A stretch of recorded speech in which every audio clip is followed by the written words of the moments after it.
este evangelio, hermanos? En el año 70 al 80 aproximadamente. No hay una exactitud en la fecha de su escritura. El lugar de donde se escribió este evangelio, algunos sugieren y creen, ¿sí? por las exploraciones que se hicieron sobre algunas copias del manuscrito, que fue probablemente en Judea o Antioquía. Esto fue escrito, hermanos, y miren nada más que impresionante. Este evangelio fue escrito en el griego. Para esa fecha, este evangelio fue escrito en griego. No fue escrito en arameo.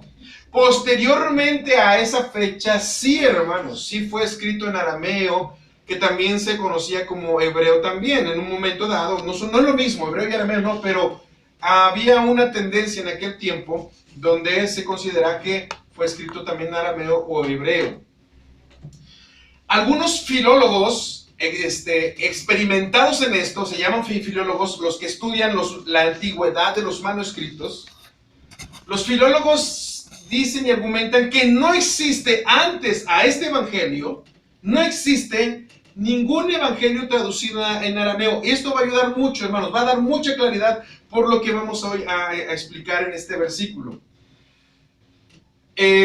Fíjense, hermanos, que en la antigüedad, durante la etapa de la historia de la iglesia, ha habido mucha mala interpretación hacia este versículo.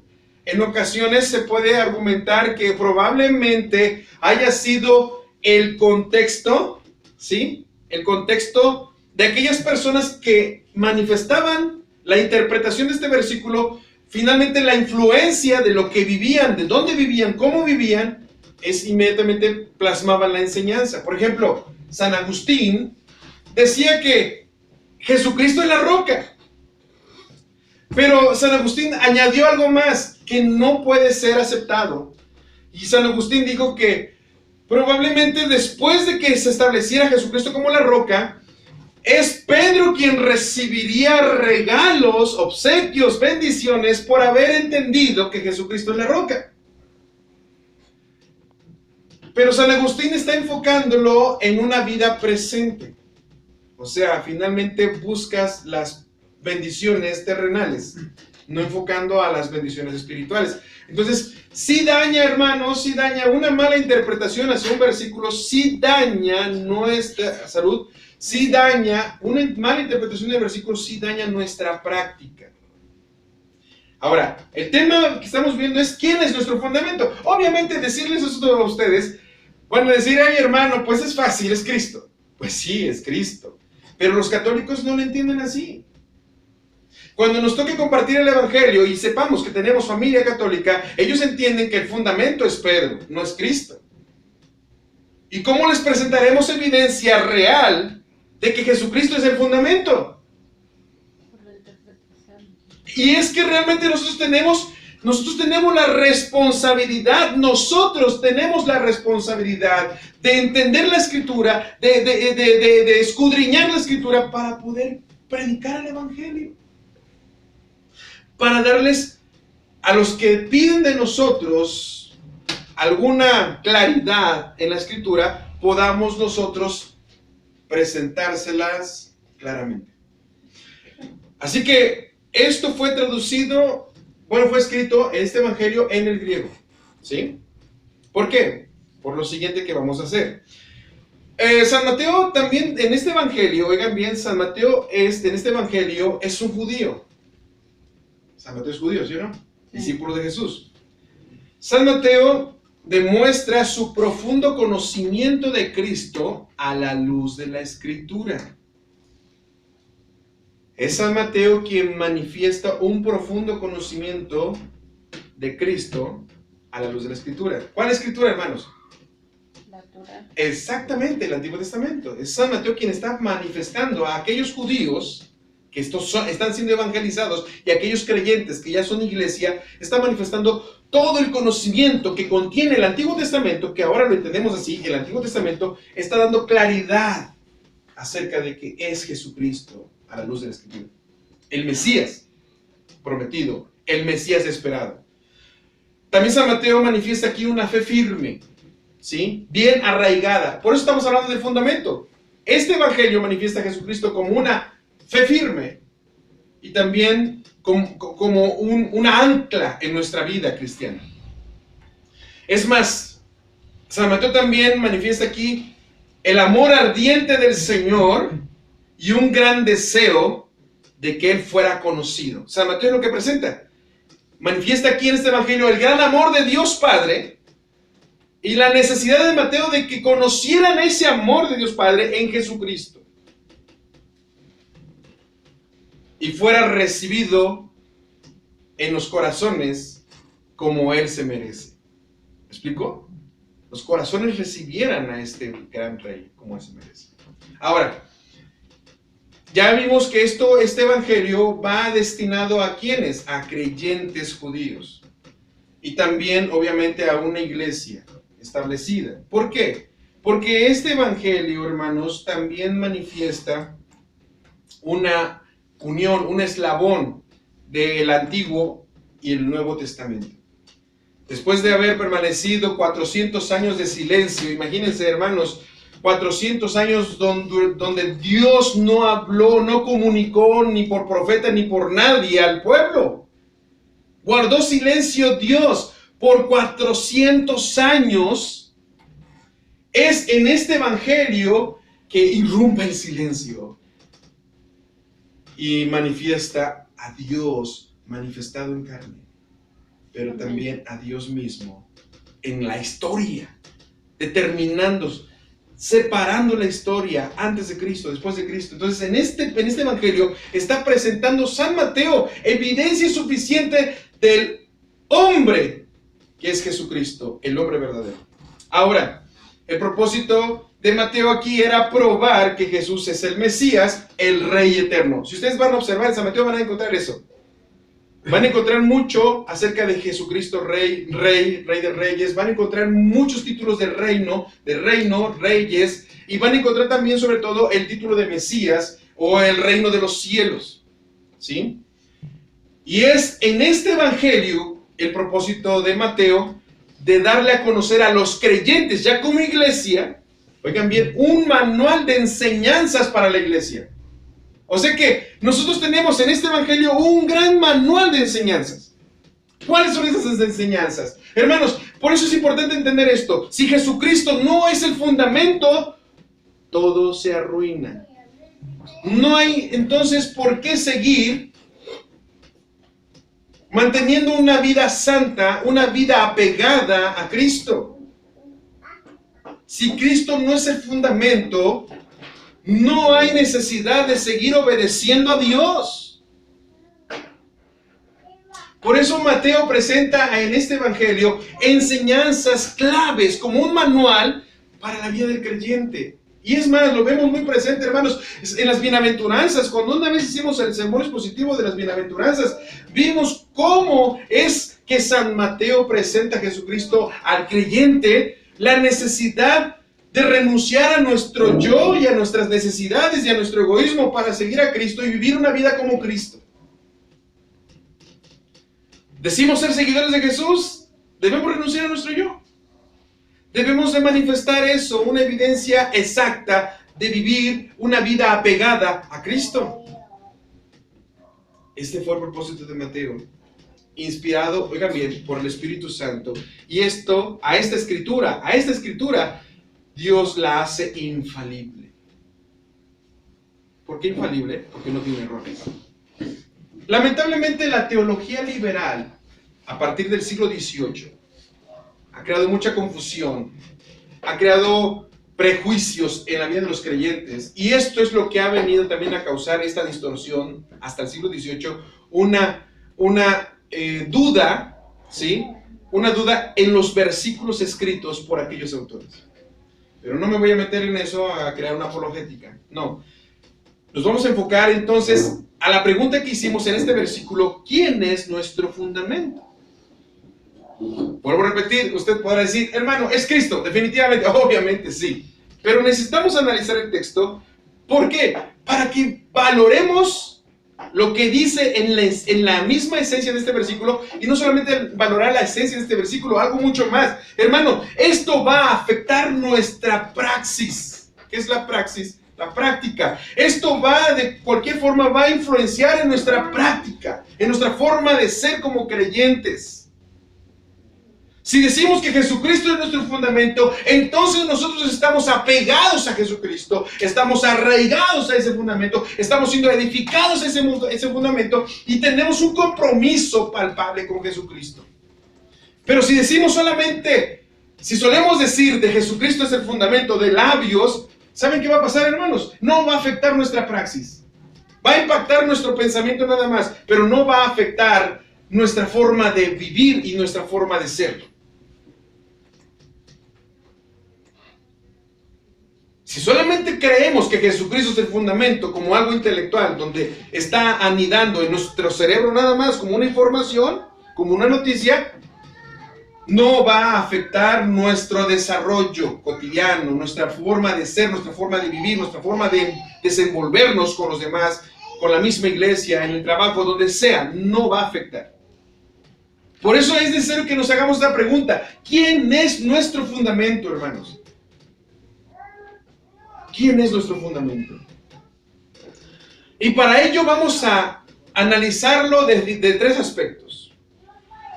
Este versículo lo vamos a analizar, no vamos a hacer una exégesis porque la exégesis ya está hecha.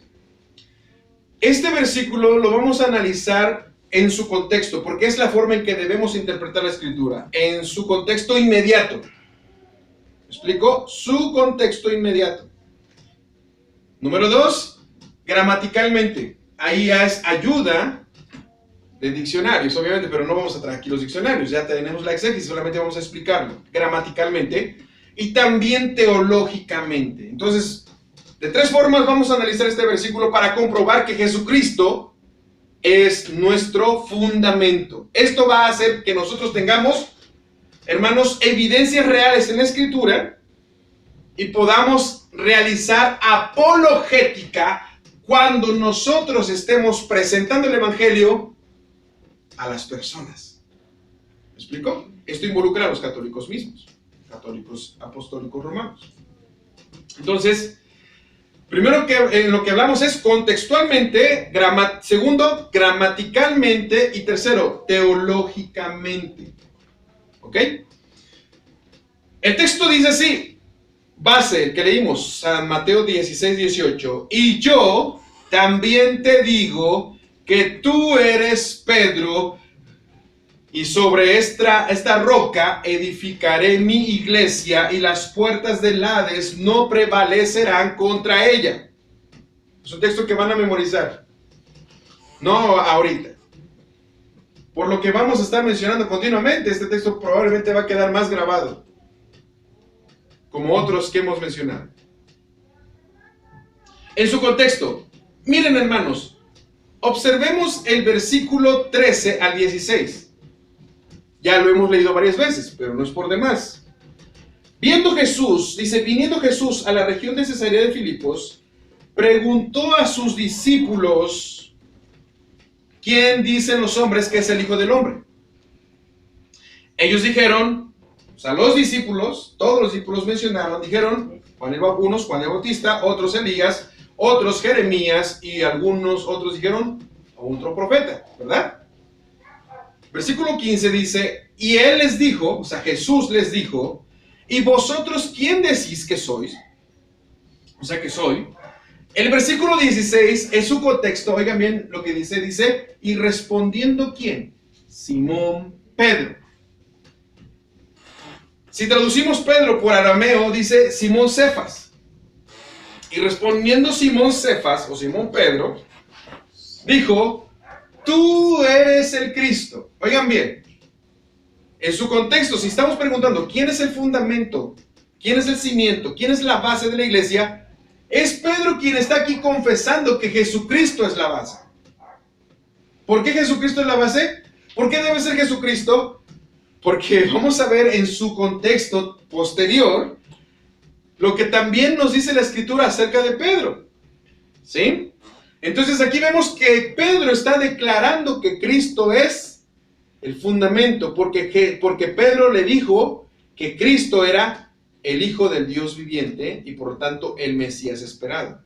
Tú eres el Cristo, el Hijo del Dios viviente. Ahora, si leemos el 21 en adelante, observen nada más lo que dice. Leamos el 21 al 23. Desde entonces comenzó Jesús a declarar a sus discípulos que él era necesario ir a Jerusalén y padeciera mucho de los ancianos y de los principales sacerdotes y de los escribas y ser muerto. Jesucristo está aquí manifestando la tragedia que va a vivir, ¿sí? Y ser muerto, pero también dice la esperanza que finalmente ellos van a tener, porque dice, y resucitar al tercer día. Versículo 22, entonces Pedro, tomándolo aparte, como compasivo se ve aquí Pedro, ¿verdad? Tomándolo aparte, dice que comenzó a reconvenirle, otras versiones dice a reprenderle. Oigan bien, Pedro reprendiendo al maestro, Pedro reprendiendo a Jesús, Pedro reprendiendo al Mesías, Pedro reprendiendo al Cristo, al Hijo de Dios viviente. Dice reconvenirle, como que más que nada Pedro, que Jesucristo reaccionara, como diciendo, vamos a hacer esto, mira Jesús, tienes que negociar esto. Diciendo al Señor, ten compasión de ti. Lo que podemos traducirlo como ten autocompasión. ¿Se dan cuenta que la autocompasión finalmente es un pecado, hermanos? Porque si no lo viéramos la autocompasión como pecado, entonces no tomaríamos en cuenta lo que Jesucristo dice posteriormente, ¿eh? Pedro le dice, mira maestro, ten compasión de ti. Dice, en ninguna manera esto te acontezca. Parece ser que Pedro tiene buenas intenciones, ¿verdad? Pero aún las buenas intenciones, hermanos y hermanas, las buenas intenciones, fuera del contexto bíblico, fuera de los parámetros de Dios, son pecados. Es infracciones. Las buenas intenciones, por muy buenas que parezcan, fueran de un contexto bíblico, fuera del establecimiento de Dios, es pecado. ¿Por qué? Oigan bien de qué manera es Jesucristo quien enfrenta a Pedro de esta forma y le dice, pero Jesucristo, o sea, pero Jesús, pero él, volviéndose a Pedro, le dijo, quítate delante de mí, Satanás. Ahora es Jesucristo diciéndole a Pedro, Satanás, me eres tropiezo porque no pones la mira en las cosas de Dios, sino en las de los hombres.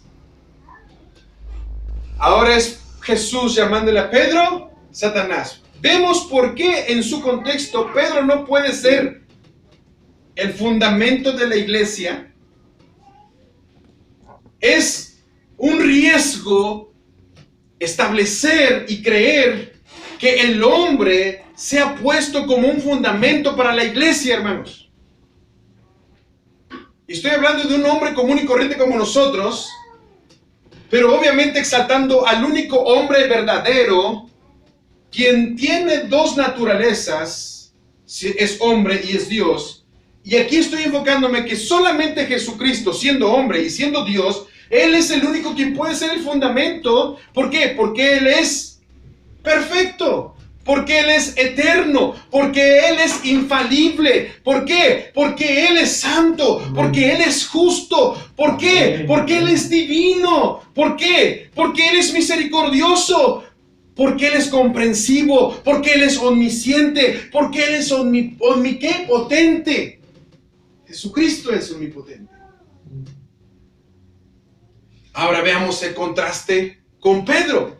Pedro aquí es reprendido por Jesús. Primero es Pedro quien reprende a Jesús diciéndole, no permitas que eso te acontezca. Pero ahora es Jesucristo diciéndole, mira Pedro, apártate de mí porque tú eres para mí un estorbo. Es lo que quiere decir la palabra Satanás. Me eres ahorita un enemigo. Eres un opositor. Te estás oponiendo.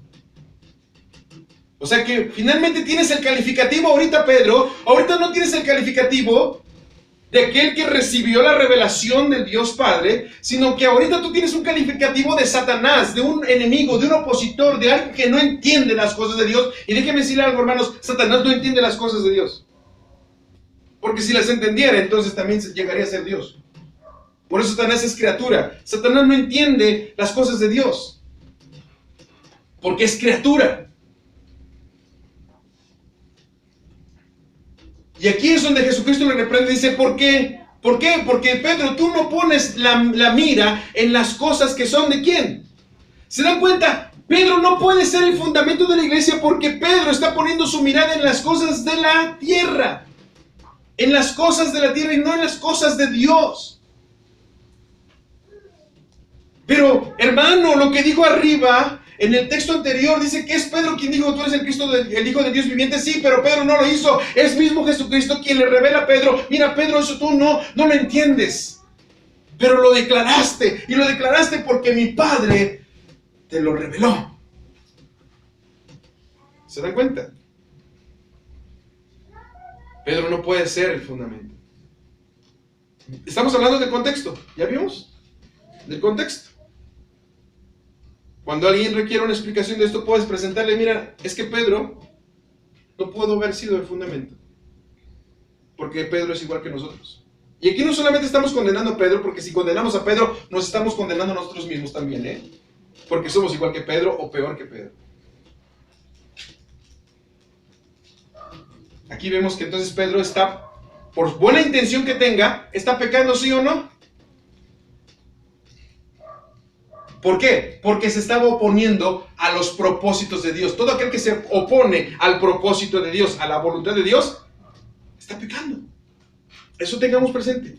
Todo aquel que se opone a la voluntad de Dios, todo aquel que no entiende el propósito de Dios y se resiste a la voluntad de Dios, ese está pecando.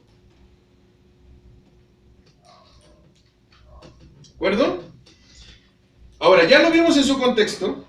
Hagamos esta pregunta. ¿Es sobre un hombre como Pedro que está puesto el fundamento de la iglesia? No, definitivamente no. Ahora, en su gramática, inmediatamente vamos a su gramática. Su gramática dice aquí en el versículo 18, dice así, y yo también te digo, tú eres Pedro, y oigan bien, hermanos, ¿por qué está el Evangelio de San Mateo escrito en el griego? No fue escrito en arameo. Pero Cristo sí hablaba el arameo y obviamente aparece en la traducción viviente. Cuando yo leí la traducción viviente, yo dije, ¿por qué dice Cefas, Cefas? O dice Pedro, Pedro. O más bien, ¿por qué dice roca, roca? Si usted lee la nueva traducción viviente, dice, ¿por qué dice, y sobre esta piedra, o sobre esta roca, edificaré mi iglesia? Dice, tú eres piedra, y sobre esta piedra edificaré mi iglesia. Si usted lee la nueva traducción viviente, así dice. A mí causó un poquito de cortocircuito y dije, bueno, ¿por qué? Pero estudiando un poquito más, esto es lo que tiene, esto da una claridad, porque cuando Jesucristo lo mencionó Cefas. ¿Qué quiso decir en arameo entonces? Jesucristo cuando lo pronuncia en arameo dijo así, yo te digo que tú eres Cefas, y sobre esta Cefa edificaré mi iglesia. Por eso es que se llega a la mala interpretación de que finalmente puede ser Pedro el fundamento de la iglesia, pero no, porque finalmente pueden verse en las copias de los manuscritos que se tradujeron en el griego, que dice de esta siguiente manera, tú eres Petros. En griego es Petros, significa piedra. Piedra pequeña. Y en la siguiente parte que está manifestando este versículo dice, y sobre esta Petra, ya no es Petros, ya cambió, ¿ya vieron? Ahí apunten en su Biblia que hay una diferencia para no confundir las dos cosas, ¿sí? A Pedro se le denomina en griego Petros y a la roca se le denomina Petra, ¿sí? Ahorita vamos a dar la explicación qué significa eso. Nuestra hermana Rosy ya nos ayudó un poquito, dijo que Petros quiere decir una piedra pequeña, ¿sí? Y Petra es una piedra gigante, pero no se manifiesta como gigante, sino es una montaña rocosa. O sea, un risco. ¿Sí? Ahora, ¿se dan cuenta que está diciendo Jesús aquí? Dice, mira Pedro, yo a ti te digo que tú eres Petro, eres piedra pequeña. Y sobre esta roca edificaré mi iglesia. ¿Quién es la roca? Cristo. Ahora, ¿por qué Jesucristo está hablando en metáfora? Porque está hablando en esto, en metáfora así de roca, piedra, peña, está hablando en comparativos. ¿Por qué Jesucristo está usando simbolismos, en este caso de roca? ¿Por qué? Porque vamos a entrar ahora a la siguiente. Ya vimos en su contexto, estamos viendo ahora gramaticalmente, y ahora vamos inmediatamente a teología. Vamos a hacer teología inmediatamente, rápidamente.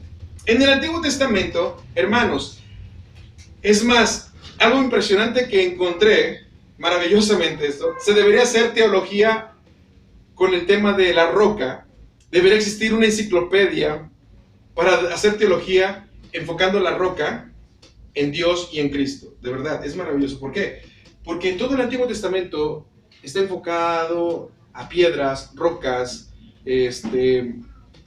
cerca de piedras, peñascos, ¿sí? Está enfocado a ese término, roca, roca, roca, roca, piedra, piedra. En el Antiguo Testamento hay muchos textos así. Y bueno, en primer lugar, en el Antiguo Testamento, vamos a enfocarnos en el Antiguo Testamento. ¿Ya vimos Antiguo Testamento? En primer lugar, para los rabinos, ¿quiénes eran los rabinos? Maestros, exacto, maestros judíos. Era interesante para ellos describir de la roca, ¿sí?, la enseñanza que ellos reciben del Antiguo Testamento, de lo que es la Torá y de los profetas, enfocado a Dios y a Abraham. O sea que hablar de alguien como una persona, fíjense nada más, como una persona diciendo, mi hermano, eres una piedra. Hablar en el Antiguo Testamento, en aquellos tiempos, era un elogio, no era una ofensa. ¿De acuerdo? No era una ofensa, era un elogio. ¿Por qué? Porque el entendimiento que ellos tenían es que la roca era una representación de Dios, pero también era una roca, una representación del padre Abraham. Y eso lo vemos en un texto. Vamos inmediatamente a Isaías 51, 1 y 2. Y es aquí donde va a dar un poquito más de luz de dónde es que Jesús dice, mira Pedro, tú eres piedra y yo soy roca. Es aquí un comparativo impresionante. Por eso es que Pedro lo entendió. Pero esto ha causado, hermanos, esta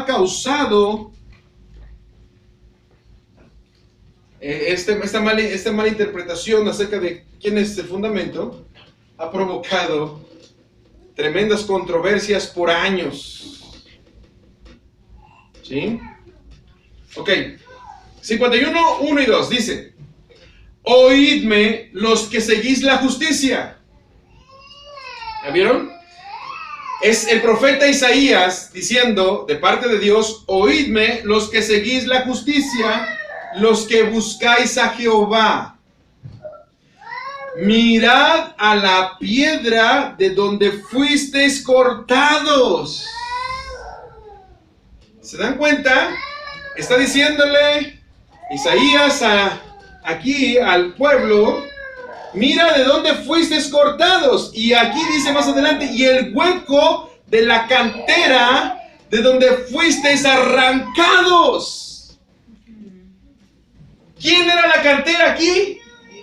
No, aquí, en el pasaje. Abraham. Exactamente, el versículo 2 dice, porque mirad a Abraham vuestro padre y a Sara que os dio a luz, porque cuando no era más que uno solo lo llamé y lo bendije y lo multipliqué. ¿Quién era la cantera entonces? Abraham. Aquí en ese texto está manifestando que la roca grande era Abraham y que todos aquellos que salieron de esa cantera, oigan bien, salieron, porque aquí está reprendiendo el hueco que dejaron. ¿Se da cuenta? Pertenecían a esa cantera, no tenían que salir de esa cantera. Eran hijos de Abraham, pero quisieron salir de ahí. Y dejaron un hueco como evidencia. En este capítulo está condenando el profeta la mala actitud que el pueblo hasta ese entonces estaban llevando. Una mala conducta. Decían, se jactaban. Si ustedes recuerdan el pasaje cuando San Juan el Bautista, ahora vamos al Nuevo Testamento rapidito, cuando San Juan el Bautista les dijo, arrepentíos porque el reino de los cielos ha llegado. Y dijeron los fariseos, ¿y nosotros de qué tenemos que arrepentirnos? Y es cuando San Juan el Bautista dice, si no os arrepentís, finalmente habla de piedras, aún estas piedras, ¿qué? Ahora, está hablando literalmente de piedras, sí, está hablando literalmente de piedras, pero está enfocando que finalmente hay una enseñanza en el Antiguo Testamento enfocado, ¿quiénes? Ustedes que se jactaban de ser hijos de padre Abraham, no son de vuestro padre Abraham porque no hacen la obra justa de Dios. Son piedras que andan sueltas, pero no son piedras que pertenecen a nuestro padre Abraham. Es lo que está diciendo Jesús, cuando digo, San Juan el Bautista, cuando en aquel momento dijo, arrepiéntanse, regresen, retornen a la cantera y una vez más reubíquense en los huecos que ustedes dejaron para hacer obras de justicia. ¿Me explico, hermanos? ¿Se dan cuenta que el trasfondo que tiene el decir nada más roca no es simple? Necesitamos entender por qué Jesucristo está plasmando eso. Ahora, estamos hablando de Abraham como roca. ¿Se dan cuenta? Finalmente cantera, donde es sacada esas piedras. ¿De acuerdo? Ahora, Abraham era la roca en la que fue fundada la nación. Eso es lo que quiero que aclaremos en este pasaje. Abraham era la roca en la que fue fundada la nación. Y el propósito de Dios también se llevó a cabo. Pero, con más frecuencia, el Antiguo Testamento habla acerca de la roca como refiriéndose a Dios. Veamos nada más en Deuteronomio 32:4. Solamente vamos a ver algunas citas. Deuteronomio 32:4. Deuteronomio 32:4. Dice así, leo para ustedes, Él es la roca. ¿Quién? Dios. Ya no es Abraham aquí, ya es Dios. Él es la roca cuya obra es perfecta. ¿Ya ven que estamos hablando de Dios? Porque todos los caminos son rectitud. Porque todos sus caminos son rectitud. Dios de verdad y sin ninguna iniquidad en él. Es justo y recto. Oigan bien, este texto se parece a uno muy conocido en el Nuevo Testamento. Y es a la declaración que hace San Juan, el discípulo de Jesucristo, el apóstol. Haciéndole ver que en Dios no existe ninguna iniquidad. No hay ninguna tiniebla en él. ¿Se dan cuenta? Hay un comparativo. Entonces estamos hablando, finalmente, que la roca aquí está hablando de ¿quién? De Dios. Deuteronomio 32:31, más adelante dice, porque la roca de ellos no es como nuestra roca. Está haciendo un comparativo. Aquellos confían probablemente en un Dios, en sus habilidades, pero no es comparado a nuestra roca, refiriéndose a ¿quién? A Dios. Si vemos el Salmo 18:2, ¿qué dice? Antiguo Testamento, estamos haciendo teología bíblica del Antiguo Testamento. Dice 18:31, pues ¿quién es Dios aparte del Señor?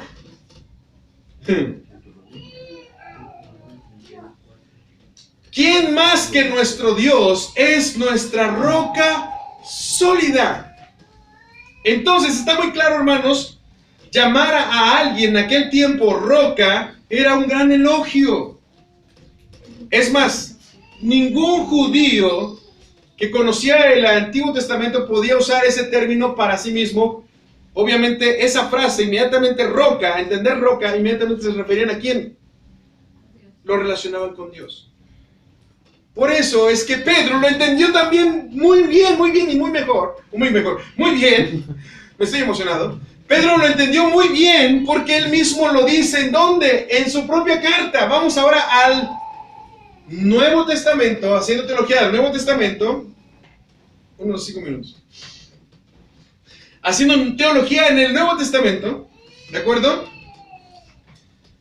Y es Pedro que en la misma carta dice, en primera carta del apóstol Pedro, capítulo 2, versículo 4 al 8. ¿Sí? Pedro en su propia carta lo dice y dice así: acercaos a Él. Es Pedro diciendo que acérquense a ¿quién? A Cristo. Acercaos a Cristo, piedra viva. ¿Pedro se hizo llamar piedra a sí mismo? No, es Pedro quien dice, es Jesucristo conocido como piedra viva. Acérquense a Él, piedra viva, desechada ciertamente por los hombres, mas para Dios escogida y preciosa. Sigue hablando en un término de construcción, ¿ya vieron? ¿Por qué? Dice más adelante, vosotros, ahora dice, vosotros también como piedras vivas, ahora ya dice que nosotros venimos a ser piedras vivas, ¿como quién? ¿Como hijos de quién? Si estamos hablando en el contexto cristiano, somos hijos de Dios. ¿Por medio de quién? De Cristo.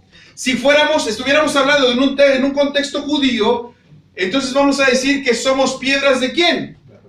De Abraham, exactamente. Entonces, ¿se dan cuenta cómo aquí hay una relación? Pedro entendía la teología del Antiguo Testamento y por eso él, al declarar en su carta que Cristo es la roca, él llega a decir que Él es la roca principal, es la roca viva. Nosotros venimos a ser colocados sobre Él como edificación. ¿Por qué? Porque si Él vive, nosotros vivimos. Si Él es vivo, nosotros también somos vivos. ¿Sí? Ahora, dice que es una piedra escogida y preciosa. Dios escogió a quién? A Jesucristo para ser el único hijo que le complace. El único hijo que hizo justicia verdadera. El único hijo santo. Por eso Dios lo escogió. Y por medio de Jesucristo, nosotros hemos sido escogidos también. ¿Se dan cuenta? Si Jesucristo no es el fundamento, no hay ninguna relación entre el hombre y Dios, hermanos. Es importante que nosotros no solamente llegue aquí la información en el cerebro, sino que nosotros creamos que Jesucristo sí es nuestro fundamento y después entendamos eso, como también lo hizo Pedro. Pero Pedro sí creyó en Jesucristo y después lo entendió. Pero muchas veces el hombre quiere primero entender y luego creer. Y eso es una desgracia para la pobre vida de ese ser humano, que primero quiere entender todo lo de Dios y después creerle para saber si es cierto o no es cierto. Primero quiere entender todo lo que corresponde a Dios, todo lo que corresponde a la salvación, y luego ya, si me convence, creo. ¡No! Por eso es que Jesucristo muchas veces advierte en los evangelios, cree en el Señor Jesucristo y serás salvo tú y tu casa. En los evangelios y en Hechos de los Apóstoles. Y vemos la predicación de Pedro, cuando Pedro está enfrente de aquellos ancianos que lo están reprendiendo, lo están intimidando. Oigan bien lo que dice Pedro ahí en ese pasaje de Hechos, capítulo 4, versículo 10 al 12. Y dice así: sea notorio a todos vosotros y a todo el pueblo de Israel, que en el nombre de Jesucristo de Nazaret, a quien vosotros crucificasteis, a quien Dios resucitó de los muertos, por él, este hombre está en vuestra presencia sano. Este Jesús es ¿qué? Piedra reprobada por vosotros los edificadores, lo cual ha venido a ser cabeza del ángulo. Y en ninguno hay otra salvación. Oigan bien, porque si es Cristo la roca, es Cristo la piedra, en ninguno a otro hay salvación, porque no hay otro nombre bajo el cielo dado a los hombres en quien podamos ser salvos. Si Cristo no es nuestro fundamento, no hay salvación, hermanos. Si Cristo no es nuestro fundamento, no hay necesidad de predicar el Evangelio tampoco. Si Cristo no es el fundamento, no hay necesidad de arrepentimiento tampoco. Si Cristo no es el fundamento, está arruinada la humanidad. Pero Cristo sí es el fundamento. Amén. Y como Cristo es el fundamento, a Dios le ha placido establecer un plan maravilloso de redención para cada uno de nosotros. Tenga presente que Él es nuestra piedra, nuestra roca, nuestro cimiento, nuestra base. Si usted recuerda la desgracia de las Torres Gemelas, haciendo un poquito también acerca de un análisis de esto. Las Torres Gemelas tenían todavía una profundidad. ¿Sí? De hecho, su longitud alcanzaban los 200 pisos, aproximadamente. Pero lo que no pudo, los terroristas, lo que no pudieron destruir, fueron los cimientos. Para establecer las Torres Gemelas, porque fue construida sobre lo que se conoce como el río de Manhattan, por ahí así, no es un suelo muy sólido.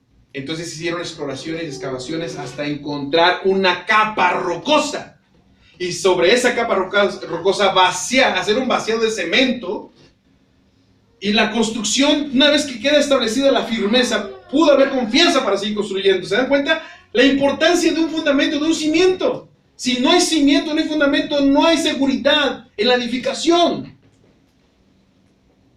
Aquel atentado terrorista contra aquellas torres, finalmente los terroristas lo que quisieron hacer o atentar es destruir las torres. Lo lograron, pero los cimientos quedan todavía como testimonio y están intactos, hermanos. Y la capa rocosa sigue intacta.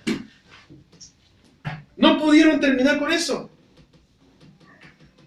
La iglesia es como las Torres Gemelas también. Ha sufrido un sinfín de ataques terroristas internamente. Han querido demolerla, pero no han podido terminar con ella porque está cimentada con buenos cimientos. Podrán destruir una gran parte, quizás podrán desaparecer una gran parte de la cúspide, pero los cimientos no van a poder terminar. Cristo es nuestro cimiento. Cristo es nuestro fundamento. Y mientras Cristo siga siendo el fundamento de la iglesia, como dice aquí, las puertas del Hades no prevalecerán contra ella. Sí, hermanos, terminamos. Haciendo teología de esto, es mismo Pedro que dice, ¿terminamos? Es el mismo Pedro quien habla en su misma carta, en capítulo 5, Pedro no se hace llamar roca de la iglesia, aunque sí reconocemos que Pedro representaba una autoridad en la iglesia, sí, hermanos. Es más, Pedro quien recibe una comisión de parte de Dios como el vocero de los discípulos, de los apóstoles, como si fuera el representante de los apóstoles, pero el mismo Pedro, ni siquiera él mismo se atreve a usar ese título de representante de los apóstoles, sino que él mismo se hace llamar anciano de la iglesia. Oigan bien, en capítulo 5, versículo 1, dice, ruego ¿a quién? A los ancianos que están entre vosotros. O sea que no había solamente un anciano, habían varios ancianos de iglesia. ¿Qué era un anciano de iglesia en aquel tiempo? Uno que se encargaba de ver por el bienestar de la iglesia. Un anciano de iglesia estaba a cargo de ver por la enseñanza doctrinal de la iglesia, por el cuidado de la iglesia. Estaba encargado de orar por la iglesia. Estaba encargado de evangelizar y compartir el evangelio. Y es lo que tenía un anciano de la iglesia. Y es Pedro quien dice, ruego a los ancianos que están entre vosotros, yo, anciano también con ellos. Él nos hizo llamar ahí apóstol. Él nos hizo llamar piedra. Él mismo sabía que ese término no le correspondía a él. Si ustedes analizan dentro de la historia, la forma en que Pedro muere, según algunos historiadores, narran que es Pedro quien ni siquiera él quiso morir de la forma que murió Jesucristo para que no lo confundieran como el principal de la iglesia, sino él mismo dijo: no merezco morir como mi Señor. Ahora, si Pedro mismo entiende que él no es la piedra, gracias a Dios, porque entonces podemos estar totalmente seguros que Cristo es nuestra piedra, es nuestra roca, es nuestro fundamento, es finalmente nuestro cimiento, es nuestra base. Pablo, el apóstol, él mismo también confronta a la iglesia que estaba desviándose, y lo vemos en Corintios, cuando, si ustedes recuerdan, se decía Pablo: ¿acaso el cuerpo de Cristo está mutilado? ¿Acaso el cuerpo de Cristo está desfragmentado? Cuando se decían a la iglesia de aquel tiempo, solía decir: ¿yo soy de quién? Y aparece en el primer término: yo soy de Cefas. ¿Quién es Cefas entonces? Pedro. Yo soy de Pedro, decía la iglesia de aquel tiempo. Otros decían: yo soy de Apolos. Y otros decían: yo soy de Pablo. Es el mismo Pablo quien está enderezando los errores que ya se estaban tomando en cuenta dentro de la iglesia. Hermano, ¿usted cree que si nosotros, usted cree que nosotros es importante, es indispensable tener en cuenta que Cristo es el fundamento de la iglesia? ¿Sí lo cree importante, hermanos? Amén. Ahora, si lo cree importante, ¿cree usted que no afectaría también en su vida como cristiano? ¿Acaso no sería de mucha influencia el saber que Cristo es nuestro fundamento? ¿No afectaría también nuestra forma de ser, nuestra forma de ver, nuestra forma de sentir, nuestra forma de pensar, nuestra forma de actuar? ¿Acaso no afectaría también eso? Sí. Sí, hermanos.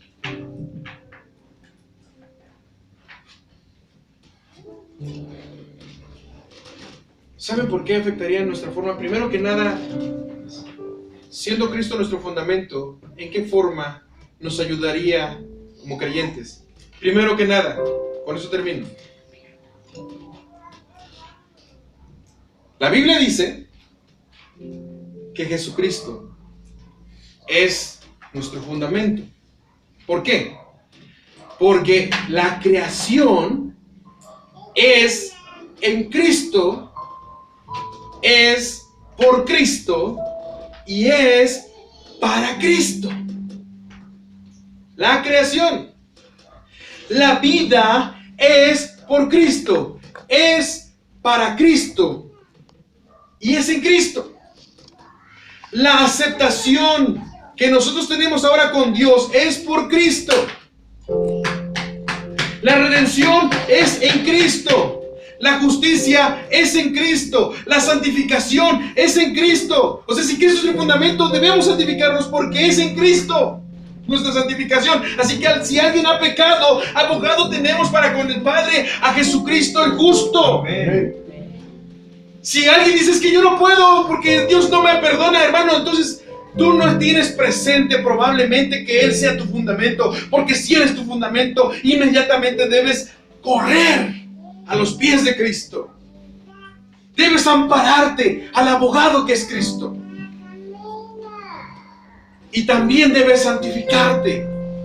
Y recordemos que la vez pasada dijimos que la santificación tiene que ver mucho con nuestro crecimiento. Finalmente la santificación es crecer con Cristo hasta llegar a ser como varón perfecto, hasta estar a la estatura del varón perfecto. ¿Por qué? Porque sabemos que Cristo es el fundamento, porque Él es la esperanza de nosotros como iglesia, porque las bendiciones espirituales se han manifestado y se han mostrado en Cristo, se han otorgado en Cristo. ¿Por qué? Porque el consuelo que recibe el creyente ha sido en Cristo. Por eso el Espíritu Santo vino, porque si Cristo no hubiese llegado primero y no hubiese ido al Padre, el Espíritu Santo no hubiese estado aquí con nosotros para consolarnos.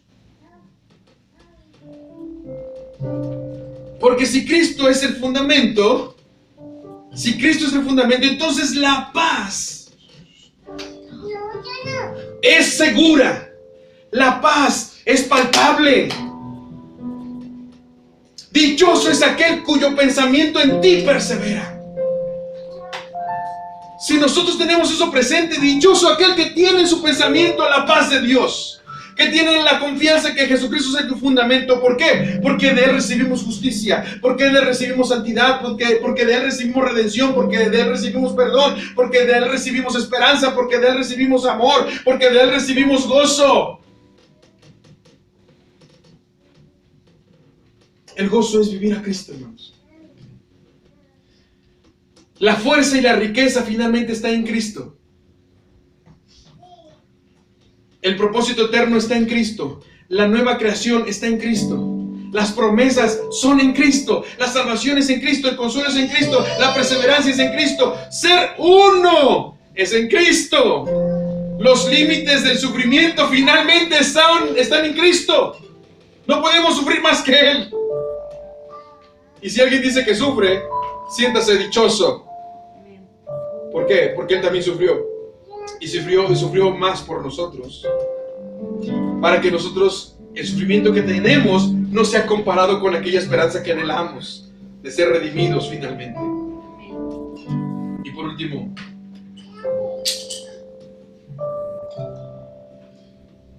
la separación, tenga esto presente. La separación nunca va a ser posible de la iglesia y Dios, porque está Cristo de por medio, como eslabón que une a Dios y su creación. El hombre perfecto es finalmente Cristo. Por eso es nuestra roca, por eso es nuestro fundamento. La iglesia es en Cristo.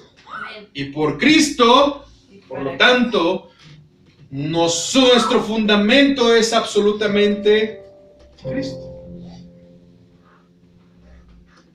Amén. Si entendemos eso, nos veríamos como familia. Nos veríamos en el amor, en la paciencia, pero en la verdad.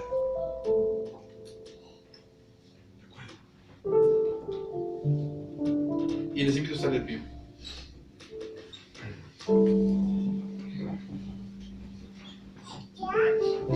Vamos a hacer una oración.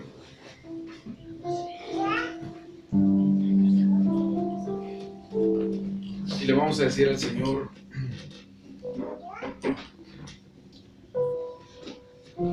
ayúdame a creer, no a entender primero. Ayúdame primero a creer y después me ayudas a entender. Para seguir creciendo, ayúdame a seguir creyendo en ti y entender después. Si ustedes recuerdan, Tomás, él dijo: hasta no ver, no creer, hasta no entenderlo, finalmente no puedo creer. Y Jesús le reprende y le dijo: más bienaventurados son aquellos que, no viendo, creyeron. Usted dice creer en Jesucristo. Entonces, ¿no debería santificarse más? ¿No debería relacionarse más con el Señor? ¿No debería pedir más sabiduría a Él? ¿No debería amarlo más? ¿Acaso no debería gozarse en Él en los momentos difíciles? ¿Acaso Él no debería ser su gozo en todo tiempo? ¿Por qué vive intranquilo? ¿Por qué vive afanoso? ¿Por qué los pensamientos lo traicionan? ¿Por qué la soledad lo agobia? ¿Por qué las peticiones de su corazón lo obligan muchas veces a separarse de Él? ¿Saben por qué? Porque desconfía de la paz de Dios.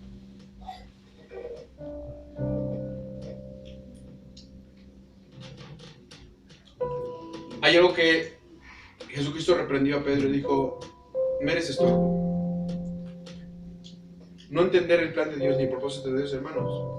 Tenemos una característica como Satanás también. Si Jesucristo pudo decir de Pedro: Satanás, me eres estorbo, ¿acaso el Maestro no podrá también decir de nosotros en algún momento, por no entender, tenemos el calificativo, característica de Satanás? Porque Satanás no es el nombre, Satanás es un calificativo y quiere decir adversario u opositor. ¿Nos hemos opuesto a Dios? ¿Nos hemos rebelado a Dios? En lugar de avanzar para buscar la santidad, ¿retrocedemos? Piense todo esto, hermano. Vamos a participar en Santa Cena. ¿Valora usted la Santa Cena? ¿Valora usted el momento en que el Señor realizó este acto memorial? ¿Lo tiene presente en su vida diaria? ¿Escudriña la Escritura para cada día relacionarse con Él? Ruega a Dios que tenga de usted misericordia cada mañana que usted se levanta y pueda usted decir: gracias, Dios, por la noche, por tu gran misericordia que pude palpar en este día. ¿Lo ha dicho? ¿Se acuerda de Él todo el tiempo? Si no es así, ruega a Dios. Ruega a Él: Señor, sé tú mi Señor y Salvador.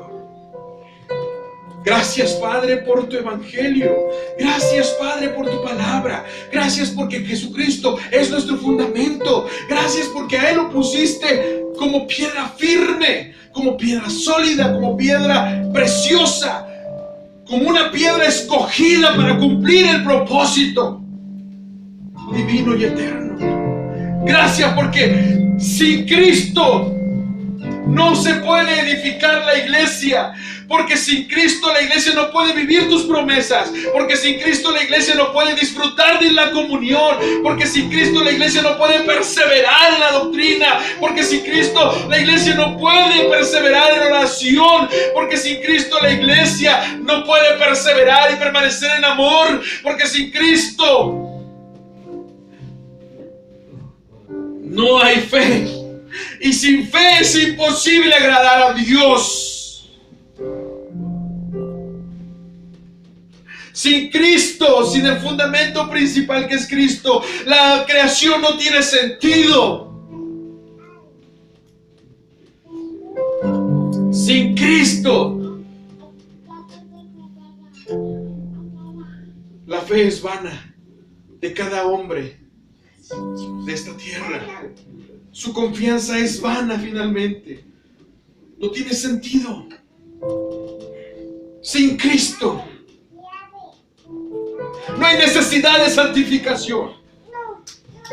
Sin Cristo no hay necesidad de arrepentirse. Sin Cristo no hay ley. No hay ley justa. Sin Cristo el hombre está condenado finalmente a vivir una vida sin razón y sin sentido. Pero porque Cristo existe, nosotros existimos. Porque Cristo vive, nosotros vivimos. Porque Cristo es, nosotros somos. Finalmente, por Cristo.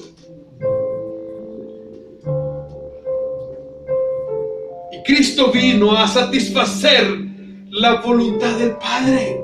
Así que la voluntad de Dios es satisfactoria en Cristo Jesús, y nosotros nos satisfacemos también de la voluntad de Dios ahora en Cristo Jesús, y por lo tanto en agradecimiento también queremos satisfacer a Dios mismo y su